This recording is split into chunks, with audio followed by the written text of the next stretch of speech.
1장을 보겠습니다. 고린도전서 1장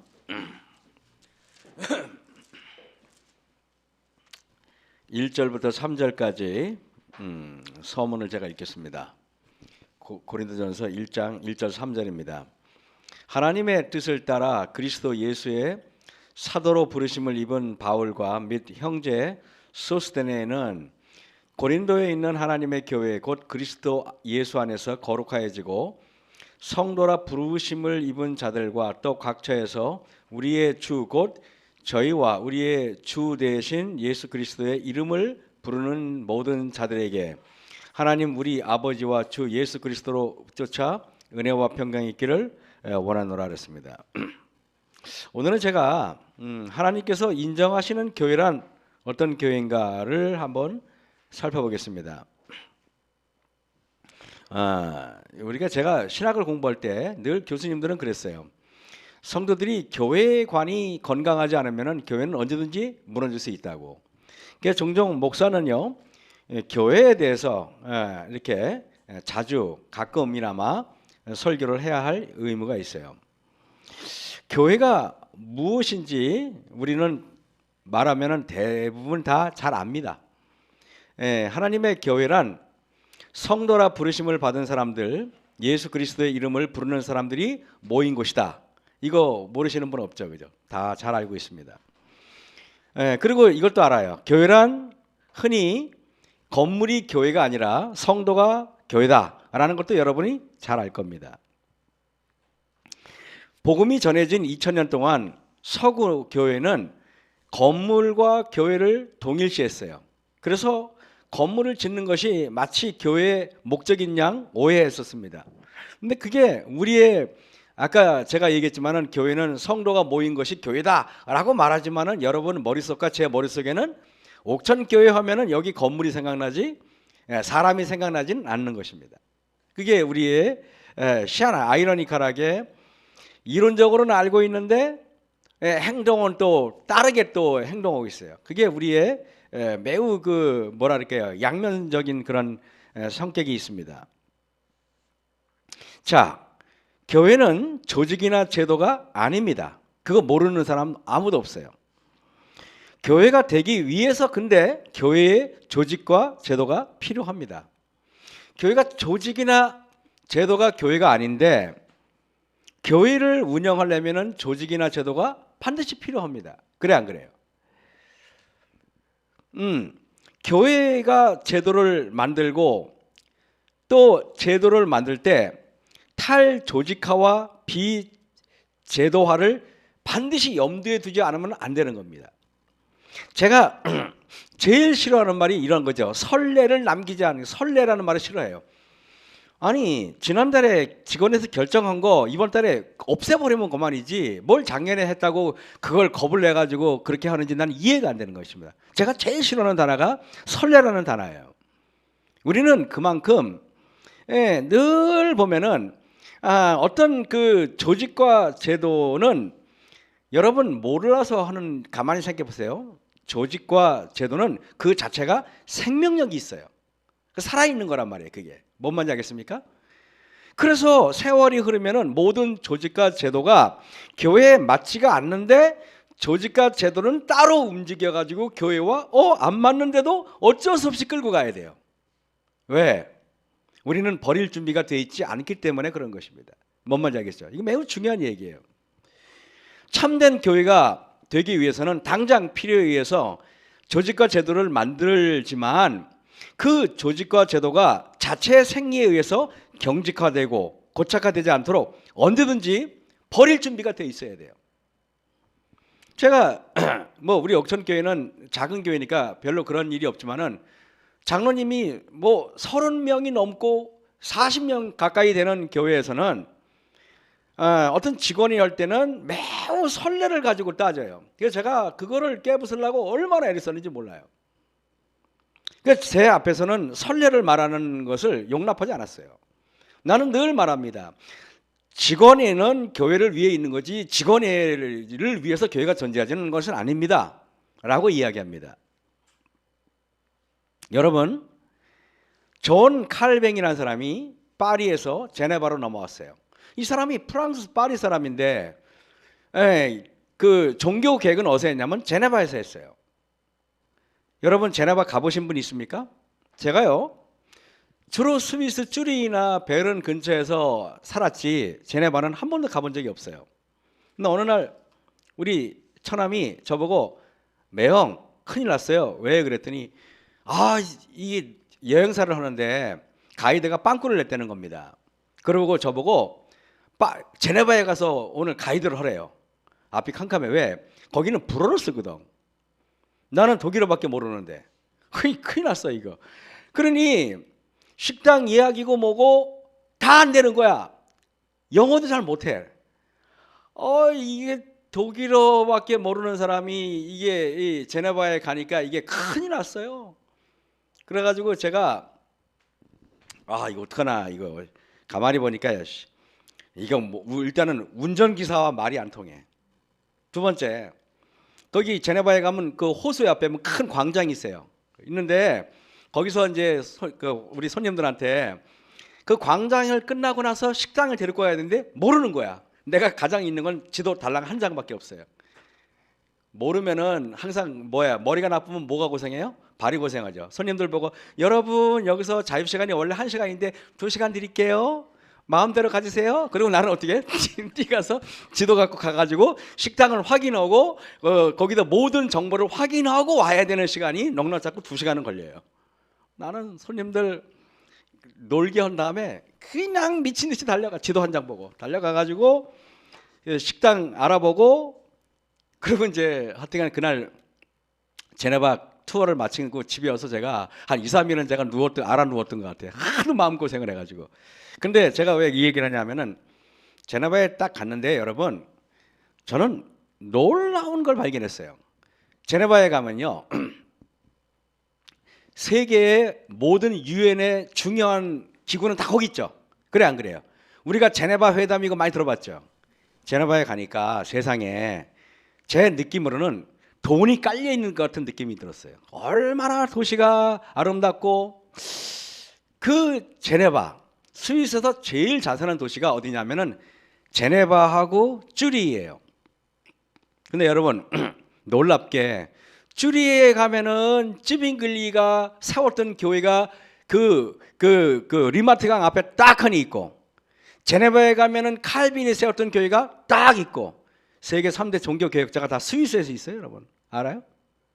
제가 그래서 종교 개혁자들이 있었던 도시는 뭔가가 모르게 부유해 풍요로워.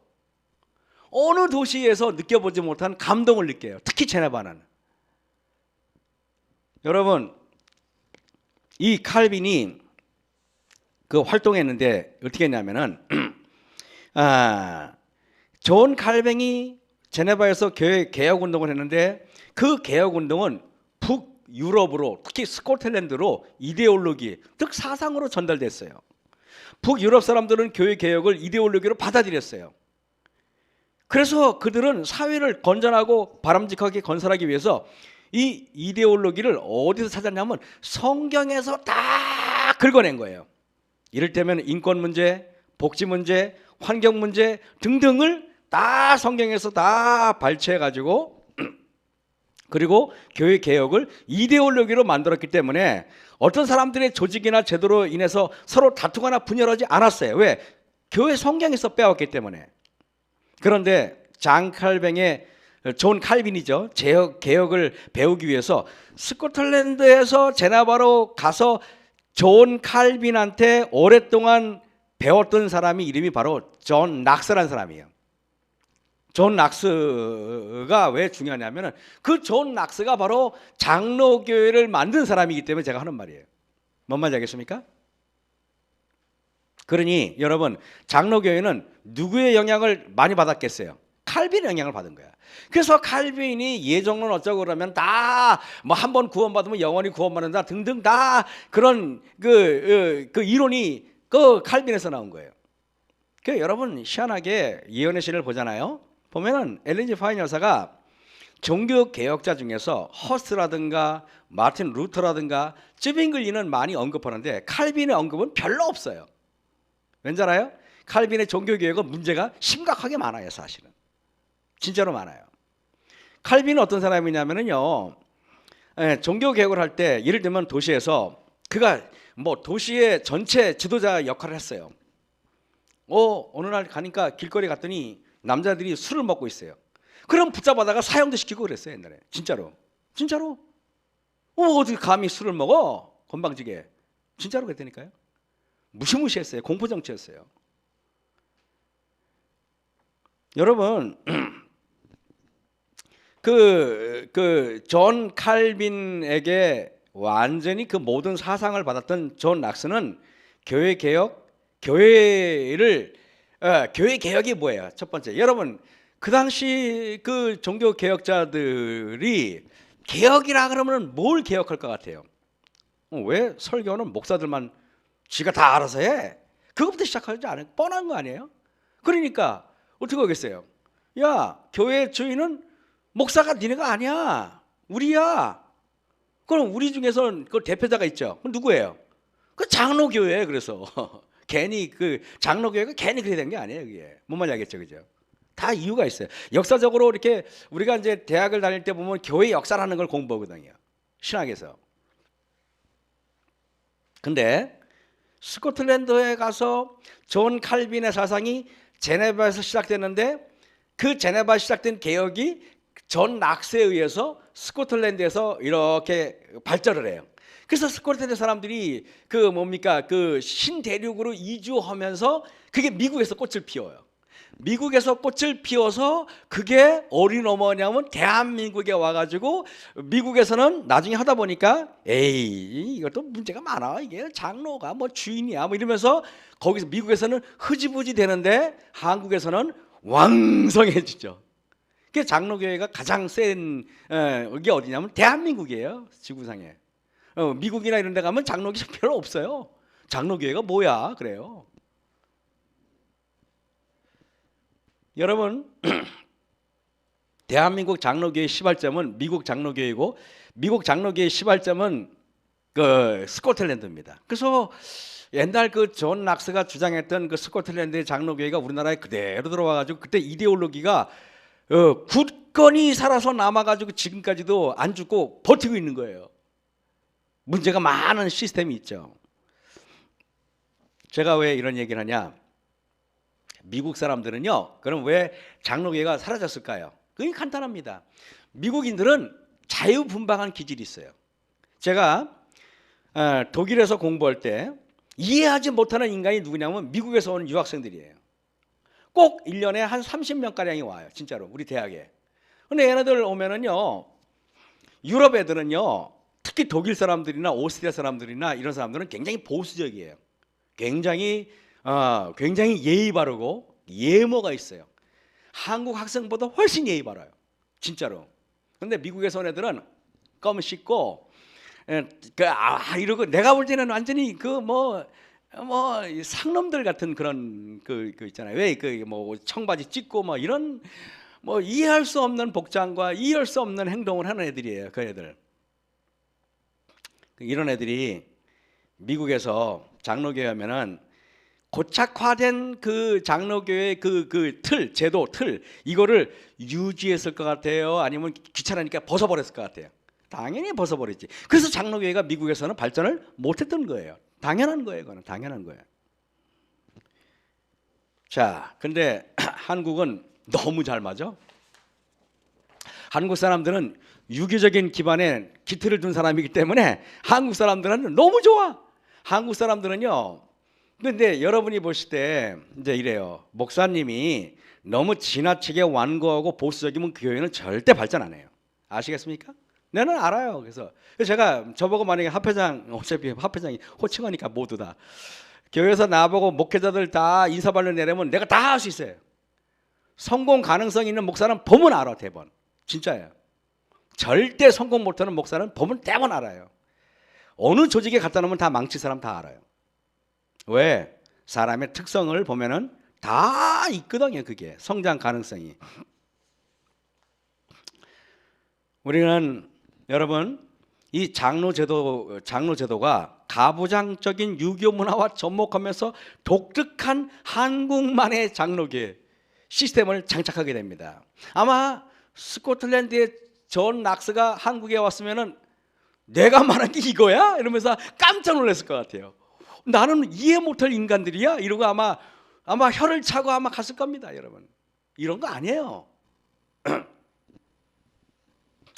가부장적인 게 한국에 와서 어떻게 변하는지 아십니까? 한 번 장로로 선출되면은 그 교회가 뭐 70이 되든 80이 되든 한 번 되면 영원히 장로가 되는 거. 이거 여러분 성경적 아니에요, 사실은요. 근데 우리는 그렇게 하고 있어요. 그래서 이 장로제도, 목사를 포함해서 당회가 교회의 큰 문제를 야기시키는 것이 너무 많아. 그래서 우리 재림교회야 이런 어떤 그 뭐랄까요, 장로직에 대해서 큰 문제를 일으키지 않지만은 지금 개신교에서는 장로제도 가지고 굉장히 말이 많습니다. 그래 안 그래요? 어마어마한 문제를 야기시키는데 감히 이거를 뜯어 고칠 생각을 절대 못해요. 그 중에 개신교회 여러분, 그 존 칼빈이 활동했던 제네바에서 사역했던 목사님이 한 분 계세요. 그분이 누구냐면 이재철 목사라고 아시죠? 들어보셨을 겁니다. 이 목사님은 그런 걸 너무 잘하는 사람이야. 이거 고착화된 제도가 얼마나 무섭다는 걸 알아요. 그러니까 이 목사님은 영성인기로 유명하신 분이에요. 그러니까 목사님이 장로 제도가 가져온 너무나 많은 그 권위의식 이런 것들을 없애려고 이렇게 했어요. 딱 봐서 나이가 일정하게 차고 별 문제 없으면은 집사에서 몽땅 다 장로로 해버렸어요, 그냥. 여러분, 그러니 어렵게 뒷돈 주고 장로된 사람이 참을 수 있어요, 없어요? 난리가 난 거예요. 그러면서 저건 목사도 아니다. 그래가지고 이재철 목사님을 이단으로 규정하고 난리가 난 거예요. 저는 그걸 보면서 알죠. 왜 이런 일이 있고 나서 그 배우를 알고 그 사상을 알면은 신학적으로 들어가면은 뭐가 문제가 있는 걸 대부분 알죠. 저는. 여러분, 제가 이재철 목사님을 좋아하는 이유는 바로 그분의 개혁적인 성향 때문에 좋아하는 거예요. 교회는 건물도 제도도 아니에요. 교회는 거룩함을 입은 성도가 교회예요. 이건 여러분 그 381년 니케아 종교 콘스탄티노플 공의회에서 교회는 이렇게 정의합니다. 교회란 하나의 교회, 거룩한 교회, 보편적인 교회, 사도적인 교회다 이렇게 말했어요. 다시 말합니다. 중요한 얘기니까 381년 니케아 콘스탄티노플 공의회에서 이렇게 규정합니다. 교회란 하나의 교회, 거룩한 교회, 보편적인 교회, 사도적인 교회이다. 그래서 사도행전 에베소서 4장에 보면은 1절부터 6절까지 보면은 시간 관계상 있지 않겠어요? 교회는 하나여야 된다고 말해요. 들어보셨죠? 믿음도 하나예요, 종교도 침례도 하나예요, 주도 하나예요. 알죠, 여러분 그거? 예? 그런데 그래가지고 옛날에는 교회가 딱 한 개밖에 없어요, 진짜로. 왜냐하면 니케아 콘스탄티노플 공의회에서 그렇게 규정했으니까 우리 간판 따로 이렇게 달래요. 그러면은 허락을 안 해요. 말 같지도 않은 소리야. 니네가 뭘 간판을 따로 달아? 안 돼! 딱 그랬어요. 교회 하나밖에 하나면 돼. 그랬어요. 근데 그러면 계속 갔으면 좋은데 무슨 문제가 생겼냐? 로마가 둘로 쪼개졌어요. 그죠, 여러분? 동로마, 서로마 쪼개지니까 당연히 동로마 교회가 생기고, 당연한 거 아니에요? 서로마 교회가 생겼지, 그지? 그래가지고 교회가 그 동로마 쪽의 교회는 지금의 그 러시아에 있는 그게 뭐죠? 갑자기 그랬죠. 그 독일 말로 오르토독스 키어해 그러는데, 그죠? 그게 오르토독스가 바로 거기서 나온 거예요. 한국말로 그 정교회라 그러나요? 그리고 이쪽에 서로마는 그게 캐톨릭인 거야. 그 캐톨릭, 캐톨릭이에요. 그러다가 1517년 마틴 루터가 종교개혁을 하면서 교회는 더 많은 분파로 된 거예요. 그죠? 그러다가 이제는 나중에는 18세기 19세기 접어들면서 침례교회 무슨 교회 그냥 마구 생겼어요. 지금은 종파가 굉장히 많습니다. 근데 교회는 하나이어야 된다는데 교회가 많이 생긴 이유가 뭘까요? 그것은 인간의 불완전성 때문에 그런 거예요. 인간은 불완전해요. 인간은 불완전한데 오늘 예배를 마친 다음에 여러분에게 제가 백지를 주면서 설교를 들은 거를 적어보세요. 그러면 다 다르게 적어요. 우리가 아침 예배 설교를 내가 딱 하거든요. 설교를 딱 하고 나면은 피드백이 있어요. 그러면 어떤 분은 오늘 목사님 말에 이기가 좋았어요. 어떤 사람은 이거 다 달라요. 그죠? 내가 그걸 보면서 인간의 생각은 다르다. 다른 인간의 생각을 가지고 있는 사람들이 사는데 그 종포가 하나이다. 그건 말도 안 되는 소리예요. 달라요.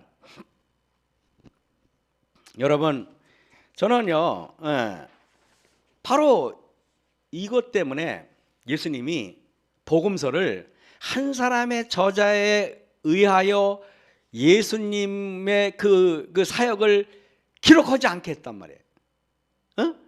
왜냐하면은 예수님의 행하신 그런 모든 그런 여러 가지 일들을 한 사람한테만 맡기면은 왜곡되기 쉬워요. 그러니까 마태, 마가, 누가, 요한이 적으니까 우리가 이거 보니까 그랬구나 하고 우리가 균형진 생각을 가질 수가 있는 것입니다.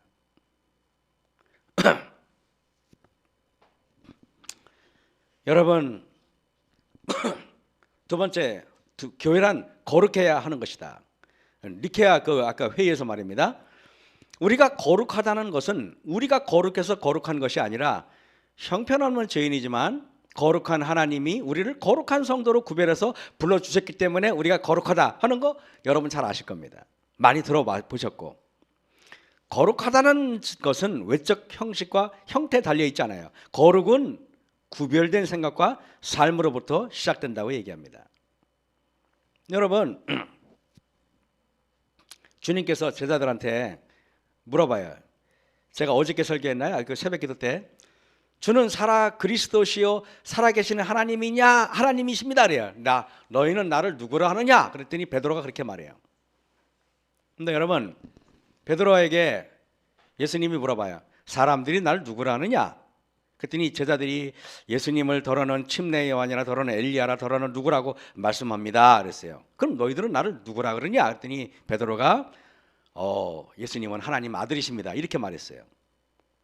근데 여러분, 제가 물어보고 싶은 거는 예수님께서 너희는 나를 누구라 하느냐라고 질문한 장소가 어디냐는 게 중요한 거예요. 뭔 말인지 알겠습니까? 어딘지 아십니까? 마태복음 16장에 보면은 예수께서 가이사랴 빌립보 지방에 이르러 그랬어요. 제자들에게 물어 가라사대 사람들이 인자를 누구라 하느냐 그랬어요. 왜 제가 갑자기 질문하면 질문했지 그걸 옥천에서 질문하면 어떻고 서울에서 질문하면 어떻고 지리산에서 질문하면 어때? 왜 그거를 김 목사는 문제 삼어? 여러분 그럴 겁니다. 그죠? 근데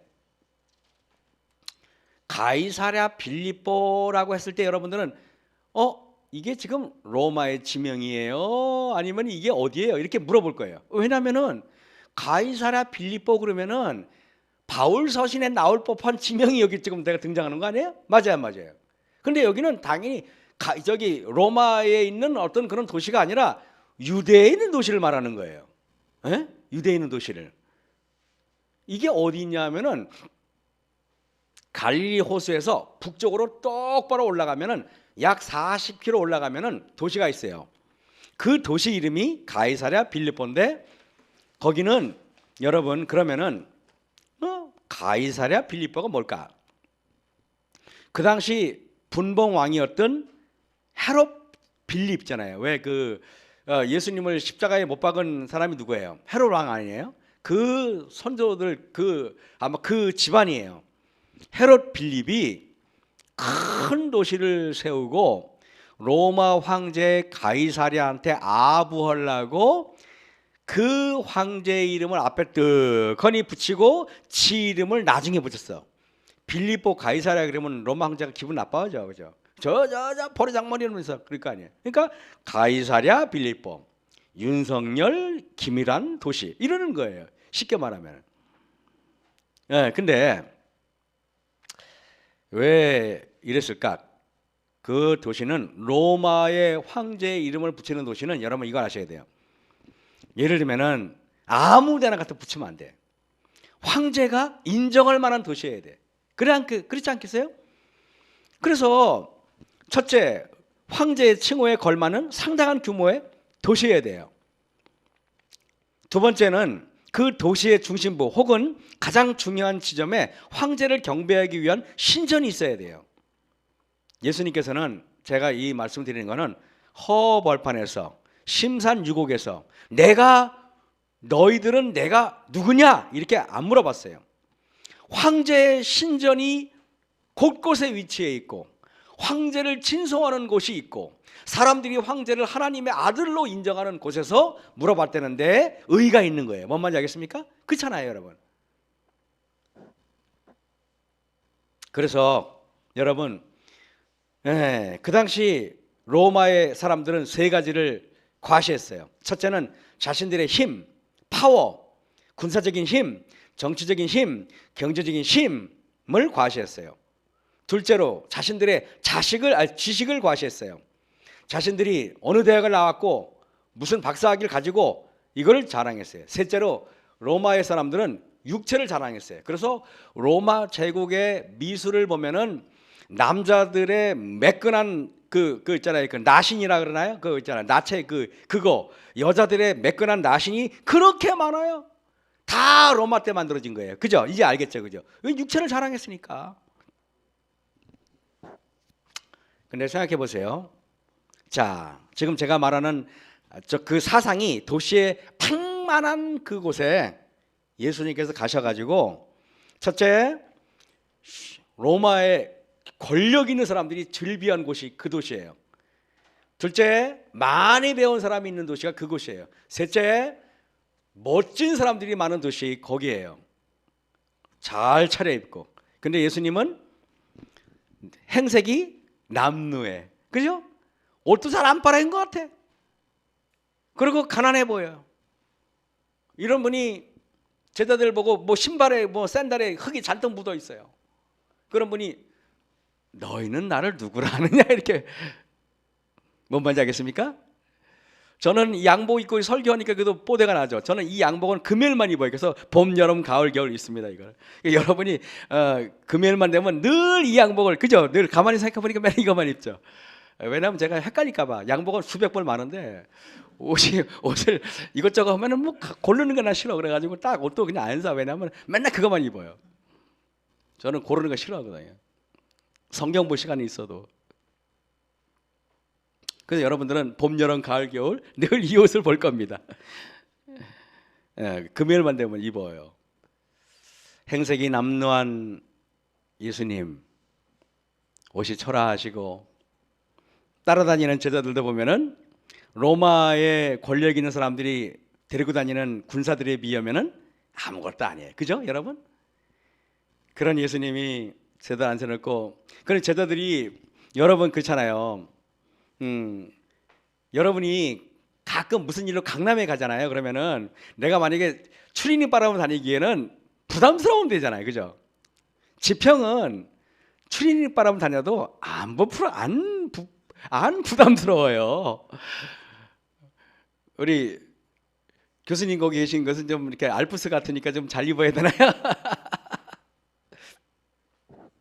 그런 곳에서 엄청난 신전의 위엄과 이런 곳에서 예수님이 너희는 나를 누구라 하느냐 제가 한번 생각을 해본 겁니다.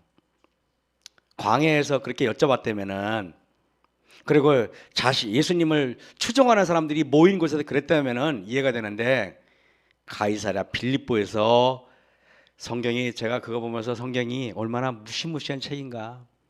그 책을 우리가 섬세하게 다루지 않으면은 다 놓쳐버리는 게 성경이에요. 그래 안 그래요? 정말 성경은 위대한 책이에요. 여러분 로고스로 오신 예수님 그 예수님께서 너희는 나를 누구라 하느냐 여쭤보세요. 거기서 모든 게 결정납니다.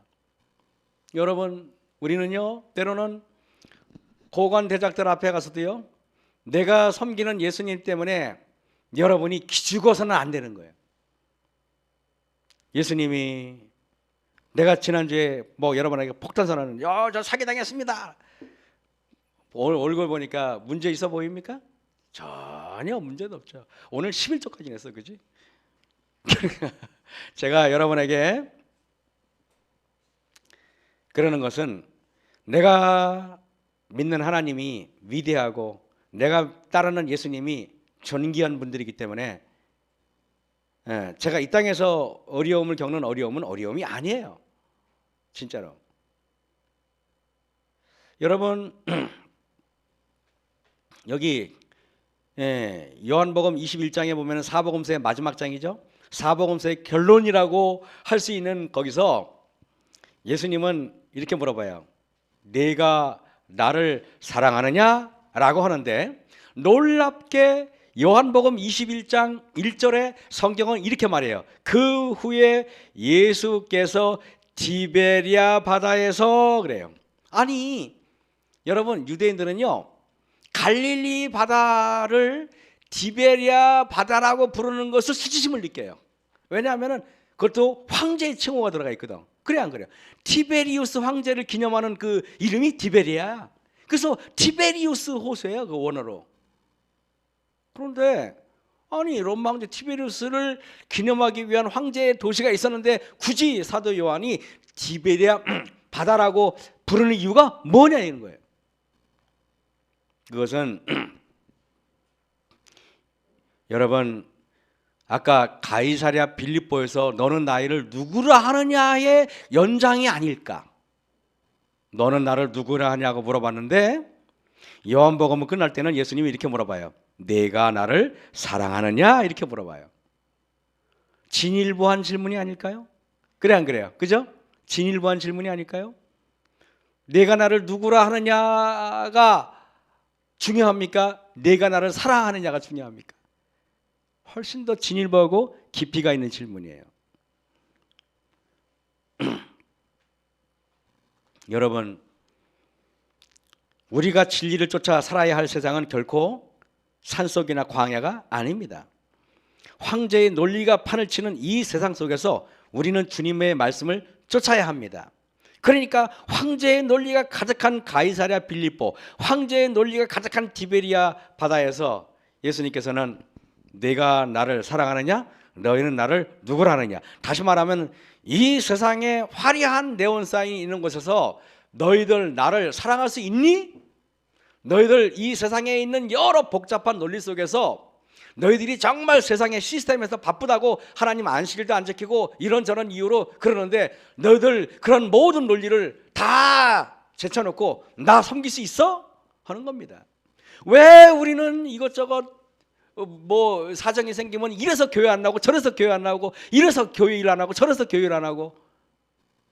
제가 여러분에게 추구하는 거는 나는 사기당하니까 더 열심히 예수님을 열심히 믿어야겠다는 생각이 들던데 그래 안 그래요? 나는 내일 사형 선고를 받으면 오히려 무릎 꿇지 않겠어요 여러분? 왜 예수님은 그 편안할 때 믿으면 그러면 이 땅에 그 불안전한 이 땅에서 편안할 때가 언제 있어요? 매일 불안하지. 내가 10월 24일에 사기 안 당하면은 그러면은 뭐 지금은 또 계속 안 당할 것 같아요? 아닙니다. 그런저런 위험이 있으니까 그런저런 어려움이 있으니까 예수님이 나의 울타리가 되고 그분이 나의 반석이 되고 그분이 나의 보호막이 되어야 된다고 다윗이 늘 시편에 얘기하잖아요. 세 번째 교회는 보편적이어야 된다고 말합니다. 보편적이라는 말은 가톨릭 교회라는 뜻이에요. 거룩한 공예가 바로 가톨릭 교회라는 뜻이에요. 사도신경에 나오죠.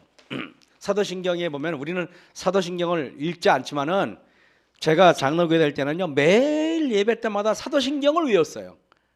그 지금 나도 외우려면 지금 머릿속에 기억이 날까 하도 말하니까.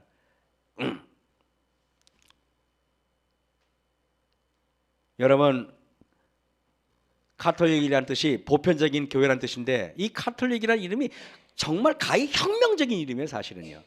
왜냐하면은 그런데 제가 그 어떤 사람이 이 얘기는 뭐 시간이 없으니까 안 할게요. 뭐 중요한 제가 예화를 이렇게 보면은 쓰려고 준비했는데 보면은 불필요할 때가 많아요. 그죠? 진짜 예. 자, 사도행전 11장을 잠깐 보시겠습니다. 사도행전 11장. 자, 22절 보세요. 예루살렘 교회가 이 사람들의 소문을 듣고 바나바를 안디옥까지 보내니 그랬어요. 예루살렘 교회가 이 사람들의 소문을 듣고 바나바를 안디옥까지 급발을 합니다. 그죠? 거기 나오죠, 그죠? 그리고 저가 이르러 하나님의 은혜를 보고 기뻐하여 모든 사람에게 굳은 마음으로 주께 붙어 있으라 권하니 바나바는 착한 사람이요 성령과 믿음이 충만한 자라 이에 큰 무리가 주께 더하더라. 여러분 이게 제가 지난주에 그런 얘기했죠. 내 인상을 보고 사람들이 편안함을 느낄까?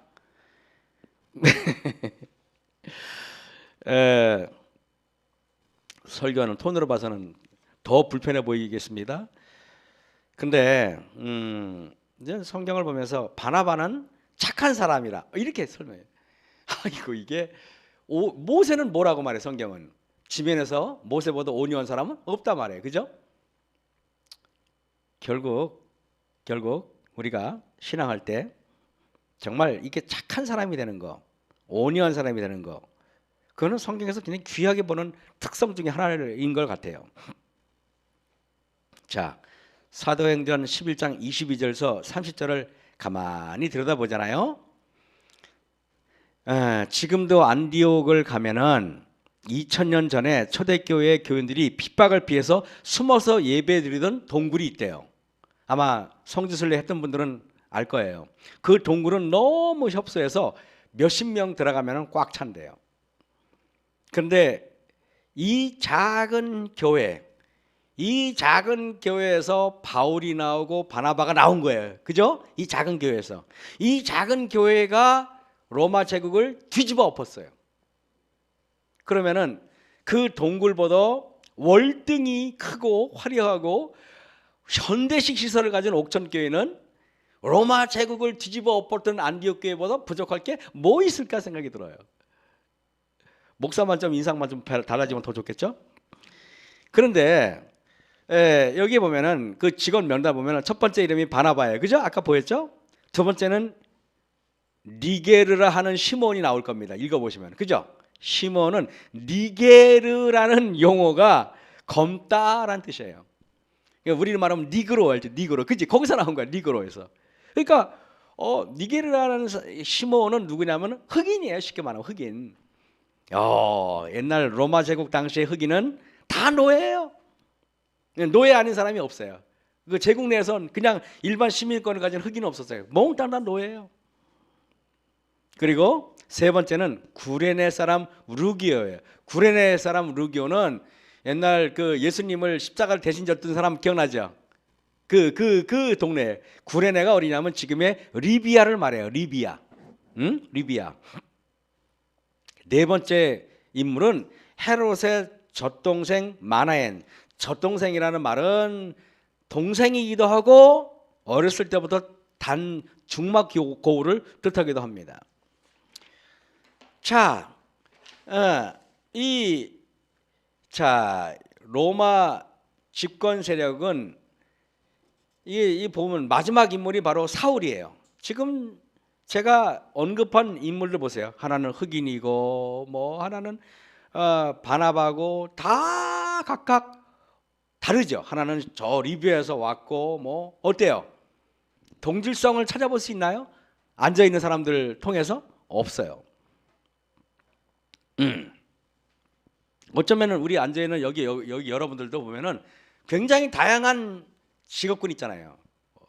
드론을 날리는 우리 장로님도 계시고 또 우리 여러 다양한 우리 또 농업을 경영하는 우리 윤 장로님 계시고 또 우리 화학을 전공해서 과학을 가르치는 우리 박 교수님도 계시고 피아노 치는 우리 또 오 교수님도 계시고 뭐 또 우리 행정을 하는 우리 오 장로님, 이 장로님 계시고 다 다양한 한번 생각해 보세요. 동질성은 오로지 하나 예수님 안에 있다는 것 말고는 아무것도 없어요. 그죠? 맞아요, 안 맞아요? 그죠? 제가 말하는 거는 교회의 힘은 이렇게 다양한 사람들이 교회만 오면은 하나가 된다. 다양한 사람이 교회만 하면 동질감을 느낀다. 그게 교회의 힘이 보편성에 있다는 거예요. 그래서 보편성을 제가 얘기하는 거예요. 얼마나 나와 다른 사람을 포용할 수 있는가. 이 사람들이 교회가 얼마나 언제나 역사를 새롭게 한다는 것은 2000년 전이나 지금이나 다를 바 하나도 없어요. 마지막으로 교회는 사도적인 교회여야 된다. 교회여야 됩니다.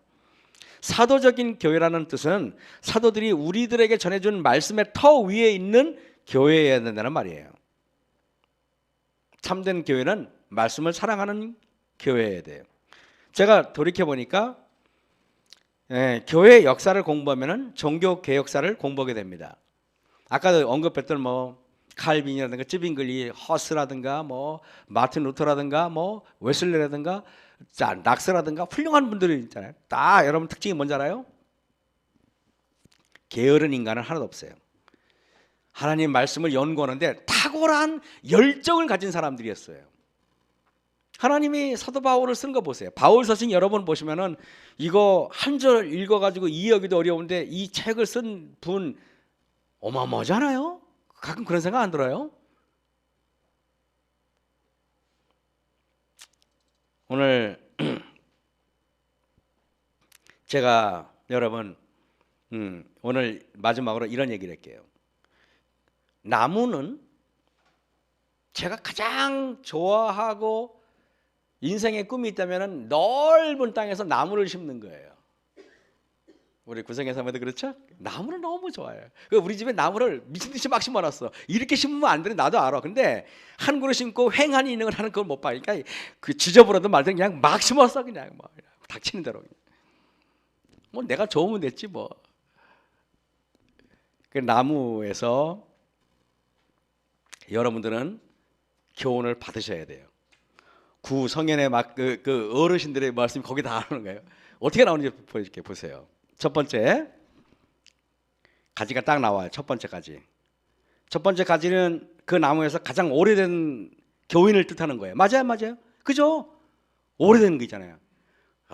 우리 옥천교회 첫 번째 가지는 누구냐면 우리 최영순 집사님이세요. 맞죠, 그죠? 나보다는 그래도 빨리 나오셨잖아요. 저보다는 한 몇 년이지만. 근데 저는 가지가 제일 먼저 본 가지는 예수님이고, 우리 그 예수님에서 가지가 나와. 근데 첫 번째 나온 가지는 항상 어디냐면 맨 밑에 있어요. 맞죠, 그죠? 맨 밑에 있어요. 두 번째 가지가 나오잖아요. 우리 최영근 장로님, 최영수 지사님보다 위에 있어요. 세 번째 가지, 네 번째 가지, 다섯 번째 가지, 여섯 번째 가지, 맨 마지막에 교회 온 사람이 맨 꼭대기 있는 거예요.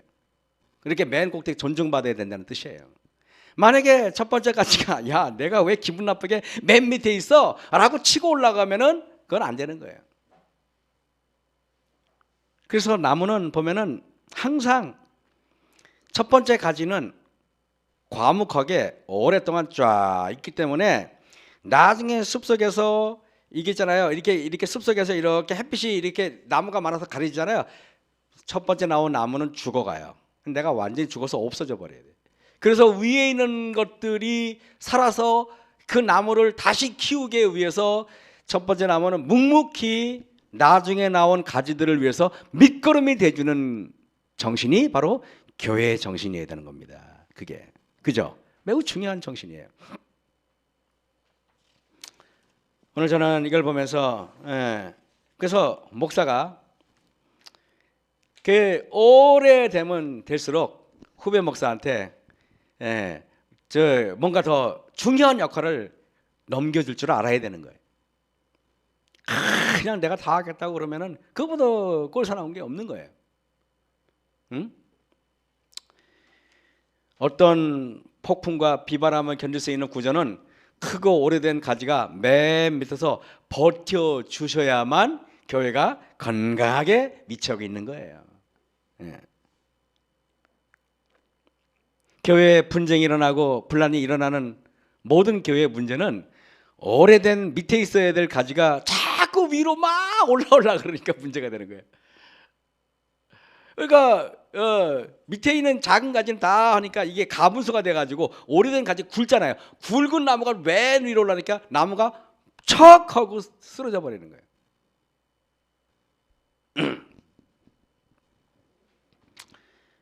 교회는 이런 생각과 이런 사상을 가지고 여러분들이 주님을 따른다면은 눈을 돌려가지고 산속에 가서 나무 한 그루만 봐도 그 안에 모든 섭리와 비밀이 다 숨어져 있는데, 인간들은 내 생각으로 사물을 보고 천연계를 바라보기 때문에 하나님의 기이하고 놀라운 빛을 하나도 깨닫지 못하는 거예요. 사실은 마음을 열어서, 제가 아까 얘기했잖아요.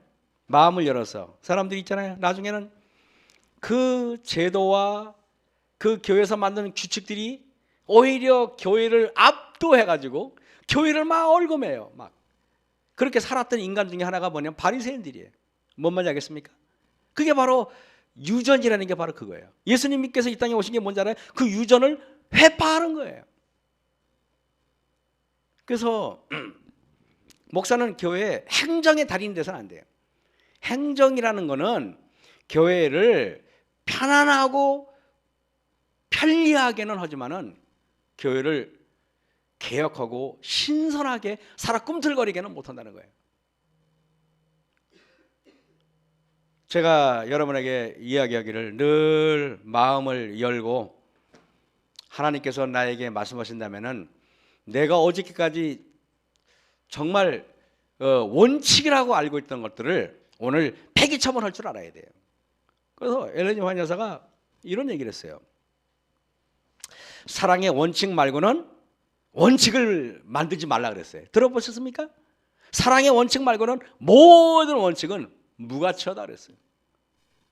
하물며 교회가 성장해 나갈 때 사람들이 아유 우리 옥천교회에서 목사님 이거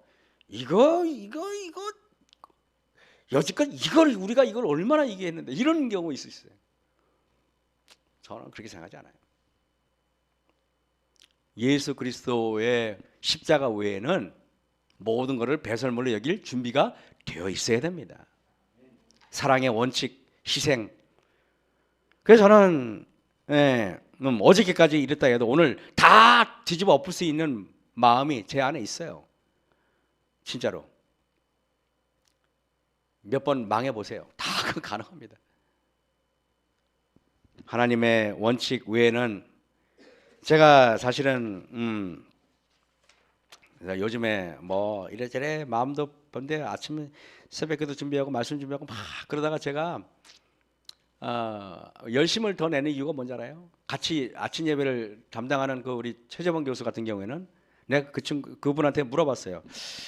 설교를 언제 준비하세요? 했더니 일주일에 아침 예배 2번, 수요일 날 시대소망 하나, 금요일 날 그 계시록 하고 안식일 날 로마서 5개를 만들어.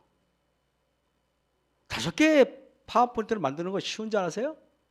그래 안 그래요? 나는 그래서 아침마다 그분이 건강해지도록 기도해요. 나에겐 최고의 파트너니까. 진짜로. 내가 여러분한테 그래서 그분 때문에 내가 부지런하기로 결심한 거야. 나 열심히 해야겠다. 진짜로. 부끄럽지 않은 목사가 되야겠다. 평신도도 그렇게 하는데 나이 들었다고 뒤로 물러나려고 그랬었거든요. 아니 모세는 80부터 했는데. 그래서 여러분 마음을 다해서 우리가 목에 숨이 붙어있는 한 최선을 다해서 우리 주님의 주님의 나라가 확장되는데 모든 전력을 기울여서 하나님께 헌신했으면 좋겠어요. 그죠? 나는 그런 마음이 있어요. 그래서 제가 안일한 마음으로 세상을 살지 않을 거예요. 열심히 안일한 마음으로 제가 말씀을 접하지 않을 겁니다. 하나님께서 저에게 정말 오늘 제가 드렸던 말은 우리 옥천교회가 이런 방향으로 갔으면 좋겠다 해서 말씀을 준비한 거예요. 무슨 말인지 알겠죠, 그죠? 그래서 우리가 앞으로 우리 옥천교회가 정말 비록 안디옥 그 동굴 교회보다 월등히 좋고 그때 모였던 사람보다 여러분들이 제가 가만히 어저께 그 학적부를 조사해봤더니 여기 앉은 분이 훨씬 많이 배웠더라고. 그죠? 보니까 어저께 다 내가 조사해봤어. 거기 니게르는 공부한 것도 없어요. 초등학교 뭐 3학년이니까 맞췄다 그러더라고. 제가 어저께 물어보니까. 그리고 어저께 바나바도 보면 착하긴 한데 뭐 우리 박 교수님 반도 안 되더라고 공부한 게. 그래서 우리가 정말 이렇게 훌륭한 인적 자원을 가지고 있고 또 이렇게 훌륭한 또 여러 조건을 가지고 있는데 우리 옥천교회가 정말 최고의 교회가 되는 건 시간 문제다. 저는 그죠? 그래서 우리 같이 예수님의 재림을 앞당기는 그런 교회가 되길 바라면서 말씀을 마치겠습니다. 기도하겠습니다. 하늘에 계신 아버지 하나님, 하나님께서 우리를 얼마나 사랑하는지 잠깐이라도 볼 수만 있다면 우리의 모든 태도, 피곤하다느니 바쁘다느니 아니면 어쩌다느니 저렇다느니 하면서 이 주님을 등한히 하는 일은 절대 하지 않았을 것 같습니다. 주님께서 우리를 향한 놀라운 기별들이 우리를 더욱더 예수님의 그 사랑의 채찍질에 우리가 더욱더 반응해서 정말 살아 꿈틀거리는 성도가 되게 도와주셨길 기도합니다. 하나님께서 오늘 여러 말씀을 주신 하나님 감사합니다. 하나님의 축복과 은총이 우리 모두에게 임하여 주시옵기만을 예수님 이름으로 감사하며 기도했사옵나이다. 아멘. 묵상으로 예배를 마치겠습니다.